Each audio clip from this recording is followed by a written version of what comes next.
Commander Zethak of the Krillian Empire studied the battlefield reports with growing disbelief. The numbers didn't make sense. According to every scanner, every medical analysis, every biological understanding they possessed, the human should have been dead 2 rotations ago. "Show me the footage again," he commanded, his 4 eyes narrowing as the holographic display flickered to life. The scene replayed in stark detail. Sergeant Marcus Chen of the Terran Defense Corps, caught in the crossfire during the assault on Kepler Station.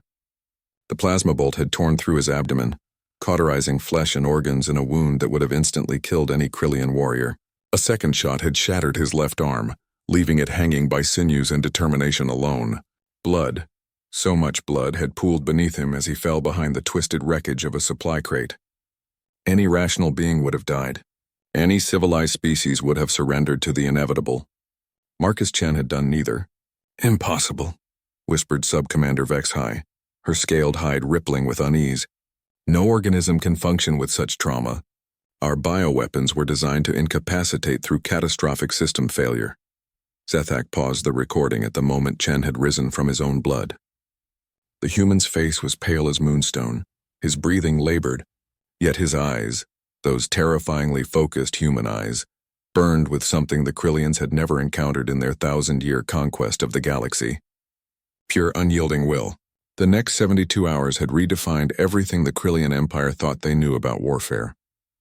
On the first day, Chen had somehow dragged himself to the station's armory. Security footage showed him fashioning a crude tourniquet from his own uniform, his movements methodical despite the grievous wounds. When a Krillian patrol found him there, they expected to collect a dying enemy for interrogation. Instead, Chen had killed all 6 of them with a combination of tactical explosives and what could only be described as impossible fury. The surveillance recording showed him moving with the jerky, determined gait of someone whose body had already given up, yet whose mind refused to acknowledge defeat. "He's using pain suppressors," Vexhai had initially theorized, but their analysis revealed no foreign substances in his blood. Only adrenaline, endorphins, and a cocktail of natural human chemistry that seemed to defy medical understanding. The second day brought the siege of the communications array. Chen had somehow made his way to the station's highest tower, leaving a trail of destruction in his wake. 37 Krillian soldiers had fallen to his desperate guerrilla tactics. He moved through the maintenance shafts like a wraith, striking without warning and vanishing before reinforcements could arrive. The medical scanners continued to insist he should be dead. His blood pressure should have dropped to fatal levels. His body should have succumbed to shock, infection, or simple blood loss.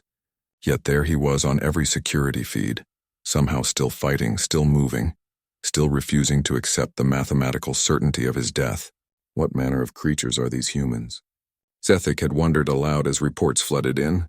Chen had sabotaged 3 critical systems, destroyed 2 ammunition depots, and held off an entire platoon using nothing but improvised weapons and tactical brilliance born of desperation. The third day marked the beginning of Zethak's education in human stubbornness. Chen had reached the station's main reactor core. Intelligence suggested he intended to overload it, a suicide mission that would take the entire installation with him. When Krillian forces finally cornered him in the reactor chamber, they found something that would haunt their military doctrine for generations to come. Marcus Chen stood before the primary control console, his wounds now openly weeping, his left arm completely useless, his face a mask of pain and determination. He had rigged the reactor to explode with a dead man's switch clutched in his remaining functional hand. One slight relaxation of his grip, and the entire station would become a brief new star. "You should be dead," Zethak had told him over the comm system, genuine confusion coloring his words. Chen's response had been barely above a whisper, yet it carried the weight of an entire species' refusal to surrender. "Probably. But I've got a job to finish."